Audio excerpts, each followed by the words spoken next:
आज के क्लास का पहला सवाल देखिएगा। यहाँ पे बहुत बढ़िया सवाल है ये। 150 सेंटीमीटर ऊंचाई और 50 सेंटीमीटर त्रिज्या की एक बेलनाकार बाल्टी पानी से भरी हुई है। एक व्यक्ति पानी के बाल्टी से 5 सेंटीमीटर त्रिज्या के गोलाकार गुब्बारे भरना चाहता है। बाल्टी में मौजूद पानी से वह कितने गुब्बारे पूरी तरह भर सकता है। इस बाल्टी में जो भी पानी मौजूद होगा उसका जो भी वॉल्यूम होगा वही वॉल्यूम किस में ट्रांसफ़र होगा, वही गुब्बारों में ट्रांसफ़र होगा। मान लीजिए कि यहाँ पे n गुब्बारे बन रहे हैं, है ना। तो इस बेलनाकार बाल्टी का टोटल जो वॉल्यूम है वो हम लोग किसके बराबर करेंगे, n गुब्बारों के टोटल वॉल्यूम के बराबर कर देंगे, क्योंकि बाल्टी का ही पानी गुब्बारों में भरा जा रहा है। तो दोनों का आयतन क्या होगा, बराबर हो जाएगा, है ना। तो यहाँ देखिए बेलन का आयतन क्या होता है, पाई आर स्क्वायर इंटू एच, है ना। तो पाई का मतलब 22/7 है ना, या फिर पाई रहने दीजिए, ठीक है। तो पाई आर स्क्वायर, रेडियस कितना है यहाँ पे 50, तो पाई आर स्क्वायर का मतलब 50 × 50, है ना, r square into h, height कितनी है यहाँ पे 150 के बराबर। तो ये हो गया पानी में, बाल्टी में भरे हुए पानी का आयतन। ये आयतन किसके बराबर होगा, n गुब्बारों में जो भी पानी भरा गया है उसका आयतन के बराबर। तो देखिए यहाँ पे अगर देखा जाए तो n इंटू एक गुब्बारे का आयतन कितना होगा। अब चूंकि गुब्बारा हमारा गोलाकार है तो गोले का आयतन क्या होता है 4/3, है ना, 4/3 पाई आर क्यूब। अब इसकी रेडियस कितनी है तो 5 सेंटीमीटर है, तो 5 का क्यूब कितना हो जाएगा यहाँ पे 125 हो जाएगा, ठीक है। ये हो गया 5 क्यूब हो गया। अब काट के आप लोग n की वैल्यू निकाल सकते हैं बहुत आसानी से। पाई से पहले यहाँ पे पाई खत्म हो गया, है ना। अब एक काम किया जाए कि यहाँ पे 25 से अगर काट दिया जाए तो 25 पंचे, यहाँ पे ये हो जाएगा 125 और ये हो जाएगा 25 दूना 50, है ना। फिर 5 से अगर हम लोग काटें तो 5 से ये कट जाएगा, कितना हो जाएगा 5 × 3 = 15 मतलब 30 हो गया, ठीक है। फिर यहाँ पर देखिए 2 से ये आपका 2 बार में कट जाएगा, है ना, 2 दूना 4। फिर 2 से ये आपका कितनी बार में कट जाएगा, 15 बार में कट जाएगा, ठीक है, 15 बार में कट गया। तो इधर बचा है n इक्वल टू, इधर कितना हो जाएगा 15 × 5 = 75 मतलब 750 और ये 3 उधर डिवाइड में इधर आके क्या हो जाएगा, मल्टीप्लाई हो जाएगा, ठीक है ना। अब यहाँ पर सीधे सीधे मल्टीप्लाई कर दीजिए तो 75 × 3 = 225 हो जाएगा मतलब 2250। तो यहाँ पे 2250 गुब्बारे भरे जा सकते हैं। ऑप्शन नंबर 1 करेक्ट हो जाएगा। ऐसे ही बेहतरीन सवालों को हम लोग करेंगे, तो वीडियो पूरा शुरू से अंत तक देखते रहिएगा, ठीक है। आगे चलिए, अब इस सवाल को देखिए। ये सवाल भी उसी टाइप का ही सवाल है। एक ठोस लंबवृत्तीय बेलन जिसके आधार का जो व्यास है 10 सेंटीमीटर है, तो रेडियस कितना हो जाएगा इसका 5 सेंटीमीटर हो जाएगा, है ना। रेडियस 5 सेंटीमीटर हो गया। ऊंचाई कितनी दी गई है 2 सेंटीमीटर। इसे पिघलाकर 1 सेंटीमीटर व्यास, अब इसका व्यास अगर 1 सेंटीमीटर है जिसमें ढाला जा रहा है तो उसका रेडियस कितना हो जाएगा बताइए, तो 1/2 सेंटीमीटर हो जाएगा, है ना, 1/2 सेंटीमीटर हो गया। और 0.2 सेंटीमीटर मोटाई, अब मोटाई है मतलब ऊंचाई ही होगा, है ना, वाले लंबवृत्तीय बेलनाकार सिक्कों के रूप में ढाला जाता है। इस प्रकार निर्मित किए जा सकने वाले सिक्कों की कितनी संख्या होगी। अब एक जो बड़ा सा है जिसको ढाल कर, जिसको पिघला कर बनाया जाता है छोटे छोटे सिक्के, तो यहाँ पर जो उसका टोटल आयतन होगा वो सभी सिक्कों के आयतन के बराबर होगा, है ना। तो बड़े वाले लंबवृत्तीय बेलन का आयतन क्या होगा, पाई आर स्क्वायर, रेडियस कितना है 5, तो 5 का स्क्वायर यहाँ पे 25 हो जाएगा, pi r square into height, height कितनी है 2 सेंटीमीटर। बहुत सिंपल से प्रश्न होते हैं ये, बस आपको रिलेट करना पड़ेगा, क्लियर है।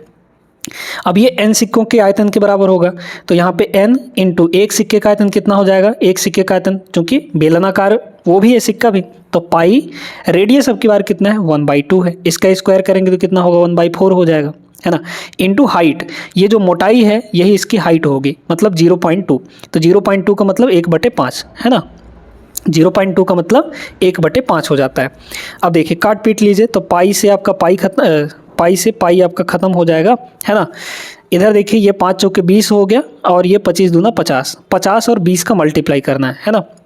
तो n की वैल्यू कितनी हो जाएगी, इधर हो गया 50 और उधर से आ जाएगा 20, तो मतलब 5 दूना 10 यानी 1000। तो 1000 जो होगा ये सिक्कों की संख्या आ जाएगी। Option A is the right answer. 2022 के पेपर में ऐसे सवाल पूछे गए थे, तो इस साल भी आपके रेलवे के एग्ज़ाम में ऐसे सवाल पूछे जाएंगे, तो इनको अच्छे से कर लीजिए, है ना। आगे बढ़िए अगले सवाल पर, चलिए आ जाइए, इसको देखते हैं। 24 सेंटीमीटर ऊंचाई और 1 सेंटीमीटर मोटाई वाले खोखले बेलन के निर्माण में प्रयुक्त सामग्री का आयतन जो है वो कितना है 96 पाई के बराबर है। इसकी आंतरिक एवं बाह्य त्रिज्या का योग कितना होगा। बहुत सुंदर सा सवाल है ये, है ना। ये बताइए दोस्तों, यहाँ पर अगर यहाँ पे उस बेलन की हम आंतरिक त्रिज्या मान लीजिए कि r मानते हैं, आंतरिक त्रिज्या r मानते हैं, तो जब उसकी मोटाई यहाँ पे 1 सेंटीमीटर है तो बाहरी त्रिज्या कितनी बन जाएगी? बाहरी त्रिज्या r + 1 सेंटीमीटर हो जाएगा, है ना। ये आंतरिक त्रिज्या है या बाहरी त्रिज्या है। ऊंचाई यहाँ पे कितनी दी गई है? हाइट जो है वो आपका 24 सेंटीमीटर के बराबर दिया है। प्रयुक्त सामग्री जो है वो 96 पाई के बराबर है। प्रयुक्त सामग्री का मतलब क्या हुआ कि भाई खोखला बेलन है, तो खोखला बेलन है तो उस बेलन को बनाने के लिए जो मोटाई यूज हुआ है सिर्फ उतने का ही आयतन होगा, है ना। तो अगर हम लोग बाहरी आयतन में से इंटरनल जो खोखला पार्ट है उसका आयतन घटा दें तो हमारा जितना सामग्री यूज हुआ है उसका आयतन आ जाएगा, है ना। तो हम लोग क्या करते हैं कि पाई r स्क्वायर, अब की बार बाहरी आयतन लिखेंगे, है ना। तो बाहरी त्रिज्या कितनी है? r+1, इसके स्क्वायर इंटू हाइट अभी h यहाँ पे रहने दीजिए, हाइट तो वही रहेगी। इसमें से अगर हम लोग, ये बाहरी आयतन हुआ, है ना, इस बाहरी आयतन में से इंटरनल वॉल्यूम अगर घटा दें तो इंटरनल वॉल्यूम क्या होगा? पाई, इंटरनल रेडियस कितना है? r है, तो r² इंटू h। ये अगर इंटरनल आयतन घटा दें तो क्या मिलेगा हमको? वो जो सामग्री यूज हुआ है उसका आयतन मिल जाएगा, और उसकी आयतन दी कितनी गई है? यहाँ पे 96 पाई के बराबर दिया गया है, ठीक है। पाई तीनों जगह है तो कट जाएगा, पाई और पाई, खत्म हो गया। अब सुनिए, यहाँ पे अगर हम लोग h कॉमन ले लें तो h आ जाएगा आपका कॉमन, है ना। तो h आ गया कॉमन, यहाँ कितना बचा? तो यहाँ बचा r+1 का होल स्क्वायर, है ना, r+1 का होल स्क्वायर, और यहाँ पे -r² हो जाएगा, इक्वल टू इधर कितना है? 96 है। अच्छा, ये h की वैल्यू है कितनी? h की वैल्यू है 24, तो यहाँ पे हम लोग रख देंगे 24, तो 24 से ये 4 बार में कट जाएगा, ठीक है। 24 चौक यहाँ पे 96 हो जाएगा। क्लियर है। अब आपको क्या बोला है कि इनकी आंतरिक एवं बाह्य त्रिज्या का योग निकालना है। देखिए दोस्तों, आंतरिक और बाह्य त्रिज्या का योग क्या होगा? आंतरिक त्रिज्या यहाँ पर r है और बाह्य त्रिज्या कितना है? r+1 है। इन दोनों को अगर हम जोड़ें तो कितना मिलेगा हमको? 2r+1। इस 2r+1 की वैल्यू हमको फाइंड करनी है। देखिए, a + b का होल स्क्वायर क्या होता है? a² प्लस b² मतलब 1 का स्क्वायर 1 हो जाएगा, प्लस 2ab यानी कि 2r हो जाएगा, माइनस यहाँ पे r² है ही, इक्वल टू इधर कितना हो गया? 4 हो गया, प्लस r² से माइनस r² खत्म हो जाएगा, यहाँ पे बचेगा 2r+1, और ये वैल्यू है कितनी यहाँ पे? 4 के बराबर। इसी की वैल्यू पूछी गई थी और इसका वैल्यू कितना आया है? 4 के बराबर, यानी 4 सेंटीमीटर करेक्ट जवाब होगा। समझ में आया कैसे करना है? अच्छे तरीके से उम्मीद करते हैं आप लोग समझ गए होंगे। बढ़ते हैं अगले प्रश्न में। देखिए, इस सवाल में क्या बोला है? इसमें ये बोल रखा है कि पानी के एक खुले ड्रम की आकृति बेलनाकार है। इस ड्रम की ऊंचाई जो है वो 7 मीटर और आंतरिक व्यास जो है, आंतरिक व्यास है ना, 21 मीटर है। यदि ड्रम की आंतरिक सतह को पेंट किया जाना हो तो पेंट किए जाने वाले क्षेत्र का क्षेत्रफल कितना होगा?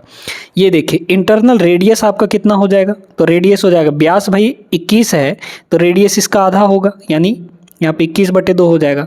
ऊंचाई यहाँ पे 7 मीटर दिया गया है। अच्छा, खुला ड्रम है ना, इंटरनली पेंट करना है बस इसको, है ना। पानी के एक खुले ड्रम की आकृति बेलनाकार है। इस ड्रम की ऊंचाई, ठीक है। तो यदि ड्रम की आंतरिक सतह को पेंट किया जाना हो, है ना, अब बताइए, आंतरिक सतह को पेंट करना है ना, तो आंतरिक सतह को जब पेंट करना होगा तो पहले तो उसका कर्व्ड सरफेस एरिया पेंट करेंगे, अंदर का, है ना। तो कर्व्ड सरफेस एरिया कितना होता है? 2πRh, है ना, 2πRh बेलन है तो कर्व्ड सरफेस एरिया इसका 2πRh होता है। प्लस ये बताइए, ऊपर से ना बस खुला है ये ड्रम, नीचे तो इसका होगा ना, नीचे तो एक सरफेस बनेगा। अब बेलनाकार है तो बेलनाकार में जो बेस बनता है वो कैसा होता है? सर्कुलर होता है। तो मतलब एक सर्किल का भी एरिया यहाँ पे पेंट होने वाला है, सिर्फ इंटरनल, ठीक है। तो सर्किल का भी एरिया यानी कि πr² ये भी आपका पेंट होगा, ठीक है। समझ पा रहे हैं? अब बस वैल्यू रखिए, आंसर निकाल लीजिए। अगर हम लोग यहाँ से πr कॉमन ले लें तो πr आपका कॉमन आ जाएगा, यहाँ पे हो जाएगा 2h प्लस यहाँ पे r, है ना, यही होगा। वैल्यू रखिए, पाई की वैल्यू 22/7 लेने के लिए बोला है, ले लीजिए। रेडियस कितनी है? 21/2 के बराबर है, ये हो गया। और 2h, हाइट कितनी है यहाँ पे? ड्रम की ऊंचाई यहाँ पे 7 है तो 7 × 2 यानी कि 14 हो गया, प्लस यहाँ पे रेडियस मतलब 21/2 हो जाएगा। आंसर निकाल लीजिए, काट पीट के देखिए। 7 से ये 3 बार में आपका कट जाएगा, है ना, ये 2 से आपका 11 बार में कट जाएगा। अच्छा, इधर देखिए कितना हो गया, तो यहाँ हुआ 11 × 3 और इधर कितना होगा? 14 दूना 28 और 21, है ना। 28 और 21 यहाँ पे जोड़ेंगे तो कितना होगा, 8 1 9 और ये 49 हो जाएगा, है ना। 49/2 आ गया ये, ठीक है। काट पीट लीजिए, कटेगा तो वैसे नहीं, पॉइंट में आएगा, है ना। तो एक काम करते हैं, यहाँ पे ऊपर वाले को पहले मल्टीप्लाई करते हैं। 49 का 3 गुना कितना होगा, 49 का 50 का 3 गुना 150, उसमें से 3 घटा दीजिए, 147, है ना। 147 × 11 डिवाइड बाई यहाँ पे 2 के बराबर है। करिए, देखिए कितना होगा। 11 से मल्टीप्लाई करना है ना, तो 11 सीधे सीधे मल्टीप्लाई होता है, 7 7 4 11 के 1 हासिल 1, फिर यहाँ पे 4 1 5 5 और 1 6, है ना। फिर यहाँ पे 1 हो जाएगा, डिवाइड बाई यहाँ पे हो गया आपका कितना, 2 के बराबर, ठीक ना। अब कर लीजिए यहाँ पे, है ना। तो 2 8 16 मतलब 8 शुरू में ही आ गया, ऑप्शन नंबर डी करेक्ट हो जाएगा, ठीक है। 808.5 इसका करेक्ट जवाब होगा। तो उम्मीद करते हैं समझ आ गया होगा कैसे सवाल को निपटाना है। बढ़ते हैं अगले प्रश्न में। देखिए दोस्तों, इस सवाल को, अब ये सवाल बहुत भयंकर सवाल है ना। इसको समझने के लिए हमने यहाँ पे 2 डायग्राम बनाया है, इस दोनों डायग्राम से हम लोग इसको समझेंगे। बोला जा रहा है इसमें 10 मीटर लंबे खोखले स्टील पाइप की सभी सतहों को पेंट करने की लागत जो है ज्ञात करिए, जिसका आंतरिक और बाहरी व्यास वो 15 और 17 सेंटीमीटर के बराबर है। यदि सतह के 1 सेंटीमीटर स्क्वायर को पेंट करने की लागत 0.15 रुपीज़ है, तो टोटल कितने रुपए यहाँ पे लग जाएंगे। देखिए, यहाँ पे सबसे पहले हम लोग ये देखते हैं कि यहाँ पे एक पाइप है। अब पाइप है तो पाइप की एक मोटाई होगी, अंदर खोखला होगा, है ना। इंटरनल रेडियस यहाँ पे 15 सेंटीमीटर है, मतलब यहाँ से यहाँ तक ये 15 सेंटीमीटर है, और यहाँ से यहाँ तक ये टोटल आपका 17 सेंटीमीटर है। तो अगर हम आपसे ये पूछें कि अंदर को अंदर अगर पेंट करना है, अंदर सिर्फ, है ना, अंदर अगर पेंट करना है तो कितना होगा एरिया, बताइए। इंटरनल एरिया कितना हो जाएगा, अब बेलन का एरिया कितना होता है, 2 पाई आर इंटरनल, है ना, आर इंटरनल इंटू हाइट तो वही रहेगी, है ना, RH। फिर अब एक्सटर्नल भी हमको पेंट करना है, बाहरी, तो बाहर वाला कर्व्ड सरफेस एरिया कितना हो जाएगा, है ना। बाहर वाला कर्व्ड सरफेस एरिया हो जाएगा 2 पाई आर आउटर, है ना। ये इंटरनल था, यहाँ पे ये आपका क्या था, इंटरनल था, ये इंटरनल रेडियस था, और यहाँ पे आर आउटर इंटू हाइट वही है। ये बाहर के एरिया हो गया। अब थोड़ा और गौर करिए आप लोग कि भाई जो इसकी मोटाई है, हर एक सतह को पेंट करना है ना। जो इसकी मोटाई है तो मोटाई ये वाला होगा, है ना, ये वाला। अगर हम नीचे का देखें और ऊपर का देखें तो मोटाई ये वाला हिस्सा होगा, है ना। इसको भी तो पेंट करना है। अब इसको पेंट करना है तो ये कितना एरिया होगा, बड़े वाले सर्किल के एरिया में से छोटे वाले सर्किल के एरिया घटा देंगे तो क्या मिल जाएगा हमको, इस बीच वाले की एरिया यहाँ पे मिल जाएगी, है ना। तो इसमें प्लस और भी करना है, बड़े वाले सर्किल का एरिया कितना होगा, पाई आर आउटर का स्क्वायर, है ना, पाई आर आउटर का स्क्वायर, ये आउटर रेडियस हुआ यहाँ से यहाँ तक, माइनस इसमें से पाई आर इंटरनल रेडियस का स्क्वायर, ये हो गया। ये एक का आया है, मतलब एक साइड का इतना एरिया होगा, नीचे भी है और ऊपर भी सेम है, तो इसमें आपको 2 से और मल्टीप्लाई करना पड़ेगा। ये टोटल एरिया होगा जिसको हमको पेंट करना है। तो पहले ये एरिया कैलकुलेट करेंगे, फिर उसमें 0.15 का मल्टीप्लाई करेंगे, है ना। करिए, क्या क्या कॉमन है पहले ये देख लीजिए। 2 है, पाई है, 2 है, पाई है, 2 और पाई, इसमें इन दोनों में से कॉमन आएगा तो पाई भी आपका कॉमन हो जाएगा, है ना। तो 2 पाई को आप लोग कॉमन ले लीजिए। 2 पाई अगर हम लोग कॉमन ले लें तो 2 इंटू पाई की वैल्यू कितनी है, 22/7 लेनी है यहाँ पर, है ना, 22/7। अब सिर्फ कैलकुलेशन है तो इसको हम लोग डिलीट कर सकते हैं, ठीक है। ये हमारा डिलीट हो गया। उम्मीद करते हैं आप लोग स्क्रीनशॉट ले लिए होंगे। 2 पाई हमारा कॉमन आ गया। यहाँ पे क्या बचा, आर इंटरनल इंटू एच। तो आर इंटरनल कितना होगा, व्यास आपको 15 सेंटीमीटर दिया है तो आर इंटरनल कितना होगा, 15 का आधा होगा। व्यास दिया है तो रेडियस चाहिए ना, ये आर एक्सटर्नल यानी आउटर वाला कितना होगा बताइए। इनर रेडियस तो हो गया, आउटर रेडियस 17/2, है ना, क्योंकि व्यास दिया है तो रेडियस चाहिए, ठीक है। फिर यहाँ पे हाइट कितनी है, 10 के बराबर, तो हाइट यहाँ पे 10 मीटर लंबाई का है ये। अब आइए यहाँ पे देखिए, 2 पाई कॉमन ले लिए हैं तो आर आई इंटू एच बचेगा। आर आई क्या है कितना यहाँ पे, 15/2 इंटू एच, हाइट कितनी है, 10 के बराबर।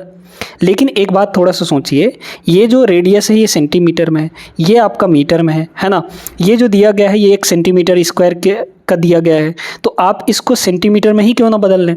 10 मीटर बराबर 1000 सेंटीमीटर, है ना। तो ये हो गया आपका 1000 सेंटीमीटर के बराबर। अच्छा, काट पीट के यहाँ पे कितना हो जाएगा, ये हो जाएगा आपका 2 पंचे 10 मतलब 0, और यहाँ पे 15 पचे 75, 75 और डबल 0, है ना, 75 और डबल 0 ये हो जाएगा प्लस, इधर देखिए आर एक्सटर्नल इंटू यहाँ पे एच, है ना। तो आर एक्सटर्नल कितना है यहाँ पे आउटर वाला 17/2 इंटू हाइट कितनी है यहाँ पे 1000 सेंटीमीटर के बराबर, तो ये हो जाएगा 500 और 17 पचे 85, है ना।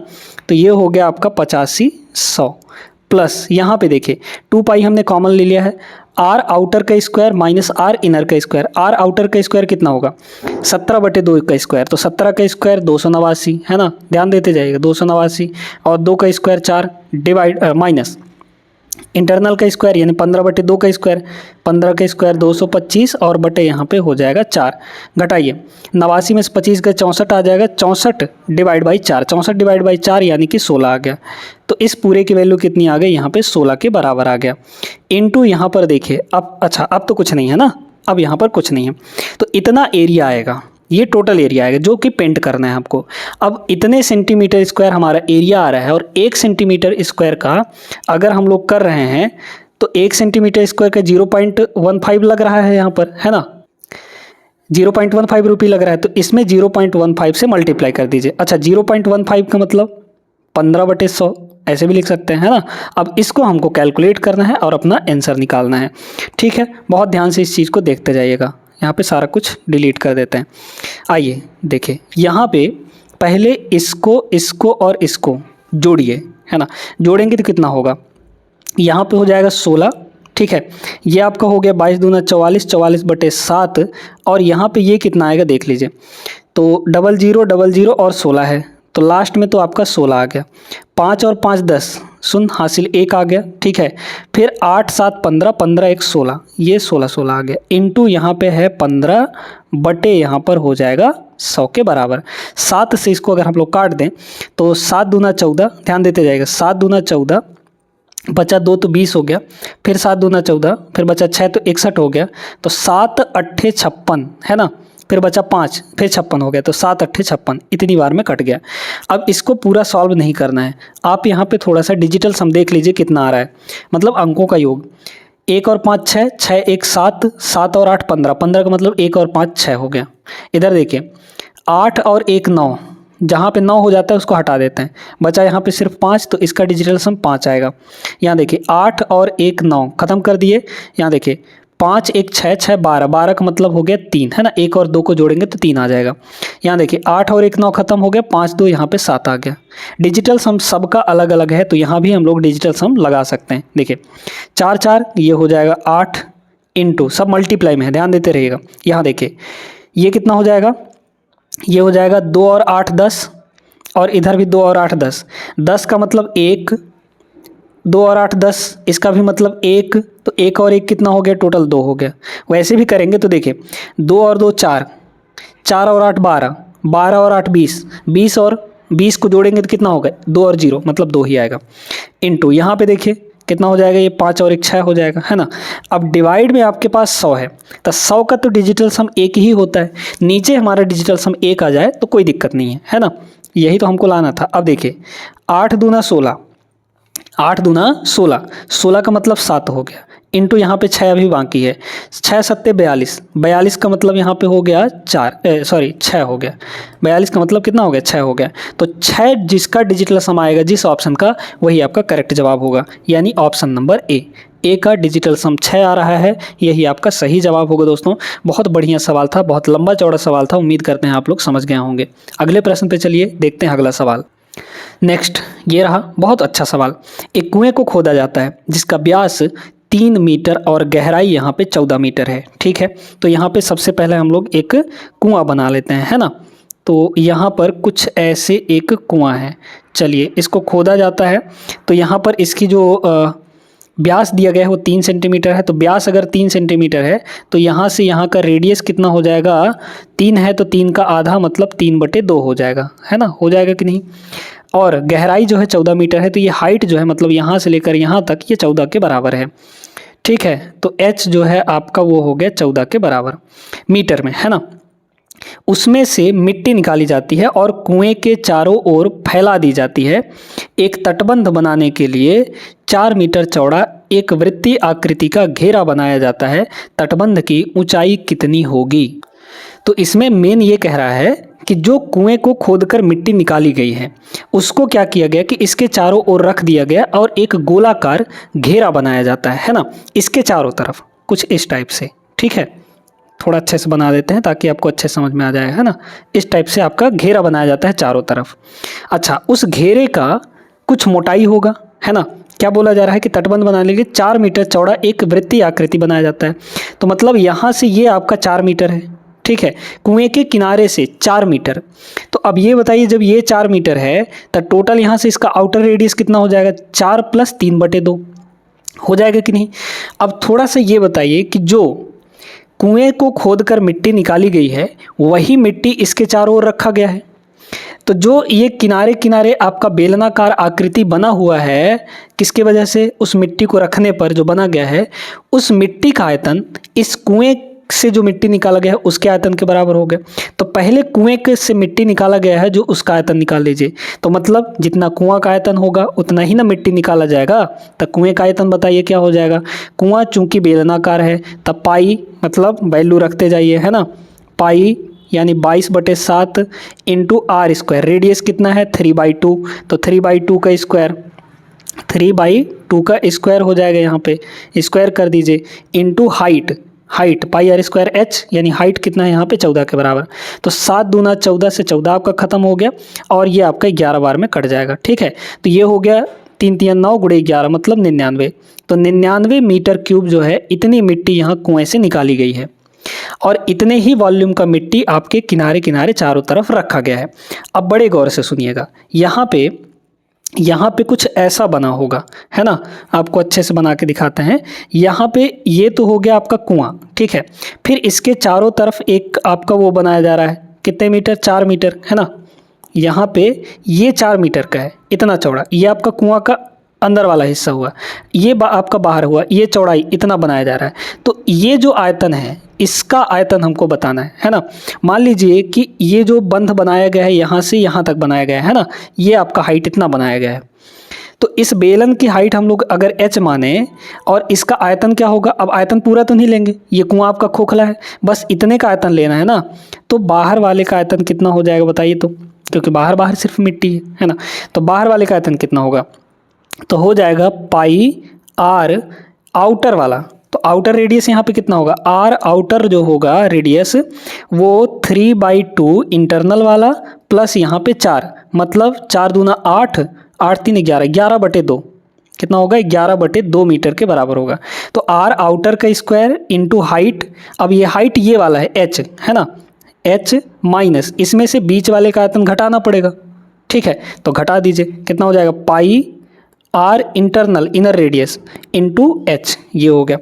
वैल्यू रखिए, देखिए पाई और h तो कॉमन आ जाएगा, ठीक ना। तो पाई की वैल्यू कितनी हो गई? 22/7, है ना, 22 यहाँ पे 7 इंटू h कॉमन ले लिए। तो r0 का स्क्वायर, r0 कितना होगा? आउटर वाला 11/2, 11/2 का स्क्वायर कितना होगा? 121/4 माइनस इसमें हम लोग क्या कर देंगे? इंटरनल वाला। तो इंटरनल तो ये रहा 3/2, तो 3/2 का स्क्वायर करेंगे 9/4 आ जाएगा, है ना। घटा दीजिए। अच्छा, अब ये जो मिट्टी का आयतन आया है जो किनारे किनारे रखे थे, ये अंदर वाले मिट्टी के बराबर होगा। अंदर वाले की मिट्टी कितना आया है? 99 आया है, तो यहाँ पे हो गया 99। ठीक है, 11 से काट कूट लीजिए, 11 दूना ये हो गया 22 और 11 नहीं हो, ये हो जाएगा 99। ठीक है, अच्छा h यहाँ से आपका डायरेक्टली निकल जाएगा। देखिए ये हो गया 2h / 7, है ना। इसको थोड़ा देखिए, ये कितना होगा? यहाँ पे अगर हम लोग 11 में से 9 गया 2, मतलब 121 में 9 घटा देंगे तो 112 आएगा। ठीक है, 112 आ जाएगा। डिवाइड में यहाँ पर 4 होगा, है ना, इक्वल टू इधर हो गया 9। अच्छा, 2 से ये 2 बार में कट जाएगा, है ना। 16 से ये 16 7 112 होता है। ठीक है, और ये हो जाएगा आपका 8, ठीक ना। तो h की वैल्यू जो आ गई वो कितनी आ गई? इधर है 9 आपका और ये 8 जो है नीचे आ जाएगा, तो 9/8 मीटर। 9/8 मीटर। करेक्ट जवाब option number C is the right answer. कितना अच्छा सवाल था ये, बहुत बढ़िया, बहुत सुंदर सा सवाल था। उम्मीद करते हैं आप लोग समझ गए होंगे। हमको बस ये देखना था कि जो कुएं से मिट्टी निकली है उसका आयतन, ये जो किनारे किनारे एक बेलनाकार आकृति बना दी गई है उसके आयतन के बराबर होगा। उम्मीद करते हैं अच्छे से समझ गए होंगे। आगे चलिए प्रश्न नंबर 93 पर। अगला सवाल, एक लंबवृत्तीय शंकु, अब शंकु आ गया है यानी कोण आ गया है, का कुल पृष्ठीय क्षेत्रफल मीटर स्क्वायर में ज्ञात कीजिए, जिसके आधार की जो त्रिज्या है, आधार का रेडियस यहाँ पे कितना है, यहाँ पे 70 सेंटीमीटर के बराबर है ना। और कह रहा है उसकी लंबवत ऊंचाई 240 सेंटीमीटर है, यानी हाइट आपका कितना है यहाँ पे 240 सेंटीमीटर के बराबर है। आपको यहाँ पे कुल पृष्ठीय क्षेत्रफल हमको निकालना है। अब हम लोग थोड़ा सा कोण के बारे में बेसिक समझ लेते हैं, कोण क्या होता है, कैसे क्या होता है ना। देखिए, तो कोण कुछ इस टाइप से होता है, ठीक है। ये तो नहीं होना चाहिए, ऐसे कर देते हैं, ये हो गया और फिर यहाँ पर ये हो गया और यहाँ से ये हो गया और यहाँ पर ये बन जाएगा कुछ इस टाइप से आपका कोण, है ना। अब इस कोण में एक रेडियस होगा, ठीक है। और अगर हम इसको यहाँ से ऐसे मिलाएं, है ना, ये तो यहाँ पर क्या बनेगा दोस्तों, यहाँ पर बनेगा एक राइट एंगल ट्रायंगल, है ना। ये आपकी लंबवत ऊंचाई होती है यानी h होती है, ये आपका रेडियस है और इसको हम लोग कहते हैं स्लैंट हाइट, है ना, यानी कि तिर्यक ऊंचाई। ये स्लैंट हाइट है, L है। इसी L की ज़रूरत पड़ती है जब भी हम क्षेत्रफल निकालते हैं, तो इसी L की ज़रूरत पड़ती है। अच्छा, इस L की वैल्यू अगर हम लोग देखें तो पाइथागोरस लगा के हम लोग क्या कर सकते हैं, √h² प्लस यहाँ पे r² कर सकते हैं, है ना। r और h दिया है, हमको L चाहिए यहाँ पे, और कुछ नहीं चाहिए, है ना। चलिए अब देखिएगा क्या बोला यहाँ पे, लंबवृत्तीय शंकु का कुल पृष्ठीय क्षेत्रफल हमको निकालना है।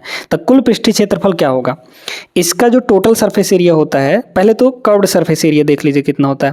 Curved surface area, curved surface area मतलब ये जो किनारे किनारे है, नीचे का बेस छोड़कर, है ना।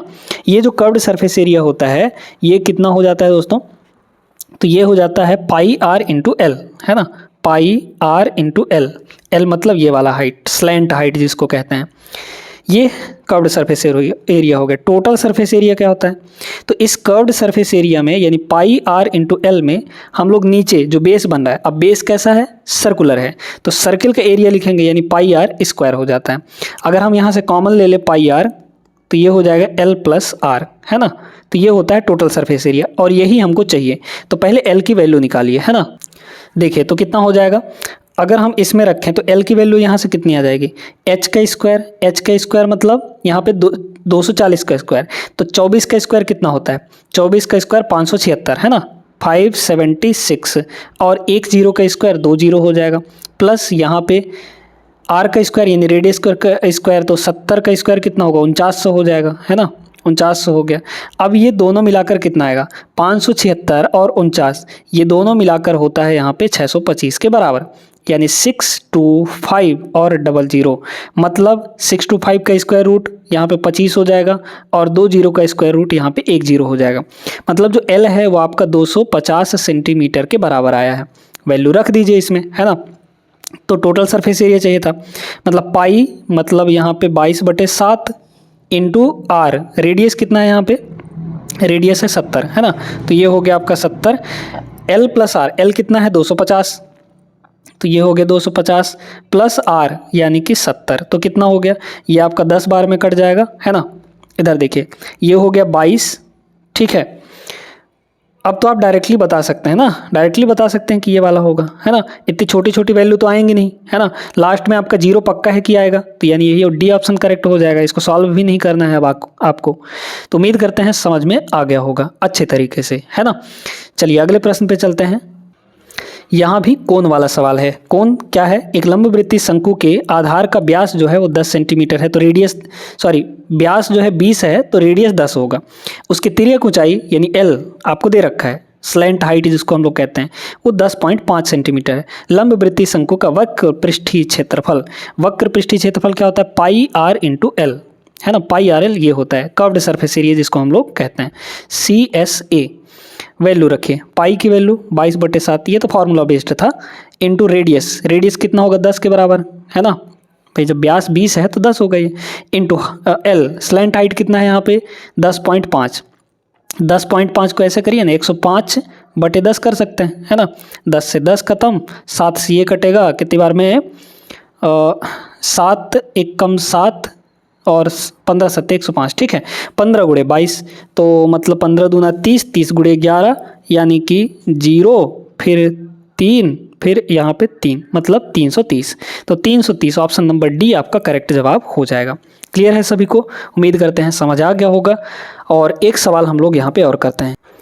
ये देखिएगा इस सवाल को क्या कह रहा है, एक शंकु का कुल पृष्ठीय क्षेत्रफल ज्ञात कीजिए यदि इसकी तिरछी ऊंचाई मतलब स्लैंट हाइट वो 32 मीटर है, इसके आधार का व्यास, बहुत सिंपल सा कुल पृष्ठीय क्षेत्रफल निकालना है ना। तो टोटल सरफेस एरिया क्या होता है, TSA, ये हो जाता है pi r into l plus r, बस यही तो है ना, और तो कुछ नहीं है इसमें, ठीक है। तो बस निकाल लीजिए पाई की वैल्यू 22/7। बहुत सिंपल से ये सवाल हैं। कुछ सवाल ऐसे दे देता है जो कि बहुत कैलकुलेटिव होता है, लेंदी भी होता है, बाकी बहुत आसान पूछा जाता है। रेडियस कितना है यहाँ पे, तो तिरछी ऊंचाई, इसके आधार का व्यास दिया है आपको यहाँ पे 48 के बराबर। तो व्यास अगर 48 है तो रेडियस कितना होगा, 24 आधा, है ना। L plus r, slant height 32 है, 32 प्लस यहाँ पे रेडियस 24, ठीक है। अब बस जोड़ घटाना गुणा भाग करिए तो ये हो जाएगा 22 इंटू यहाँ पे 24 और यहाँ पे देखिए ये कितना होगा, तो 32 और 24 कितना हो जाएगा, 32 और 24 यहाँ पे हो जाएगा आपका 4 2 6 और 5 मतलब 56, डिवाइड में पूरे यहाँ पर 7 हो जाएगा। यूनिट डिजिट लगाएं क्या, देख लेते हैं। अगर सबका यूनिट डिजिट अलग अलग आएगा तो कोई दिक्कत नहीं है, लेकिन यहाँ पे यूनिट डिजिट सेम आ रहा है दो जगह, यहाँ भी 4 है यहाँ भी 4, अच्छा ये तो कट जाएगा ना, 7 8 ये हो गया 56, सॉरी 7 8 यहाँ पे हो जाएगा 3 2 5, हाँ ठीक है, 8 बार में कट गया, मतलब ये वाला नहीं होगा और ये वाला नहीं होगा, इन दोनों में से कोई एक होगा, ठीक है। इन दोनों में से कोई एक यहाँ पर होने वाला है। अब डिजिटल सम भी नहीं लगा, अच्छा लगा सकते हैं, बिल्कुल लगा सकते हैं, डिजिटल सम लगाइए यहाँ पे, है ना। देखिए 4 4 8, 8 2 10, 10 4 14, 14 का मतलब हो गया 5, है ना, एक और 4 जोड़ेंगे। यहाँ डिजिटल सम लगाइए, 4 2 6, 6 2 8, 8 4 12, 12 का मतलब 3 हो गया, बस अलग अलग आ गया, ठीक है। तो अब देखिए यहाँ 2 2 4 इंटू 2 और 4 6 इंटू यहाँ पे 8 है ही, देखिए कितना हो जाएगा, 6 चौक 24, 24 का मतलब 2 और 4 6 इंटू यहाँ पे हो गया 48, है ना। तो 8 छक्के यहाँ पे 8 छक्के 48, 48 का मतलब 48 यानी कि यहाँ पर हो जाएगा 12, है ना भाई, 4 और 8 को जोड़ेंगे तो 12, 12 को फिर जोड़ेंगे तो यहाँ पे 3 आ जाएगा। 3 कहाँ आ रहा है, ऑप्शन नंबर सी में, ये आपका करेक्ट जवाब होगा, ठीक है। तो डिजिटल सम का यूज करना सीख लीजिए, बहुत अच्छा तरीका है, इससे आप लोग सवालों को कैलकुलेटिव होने से रोक सकते हैं। उम्मीद करते हैं समझ आ गया होगा दोस्तों, और आज की क्लास में बस इतना ही। ये क्लास कैसी लगी आप लोग कमेंट करके ज़रूर बताइएगा, और वीडियो को लाइक कर दीजिए, साथ में चैनल को भी सब्सक्राइब कर लीजिएगा। मिलते हैं नेक्स्ट क्लास में, तब तक के लिए जय हिंद।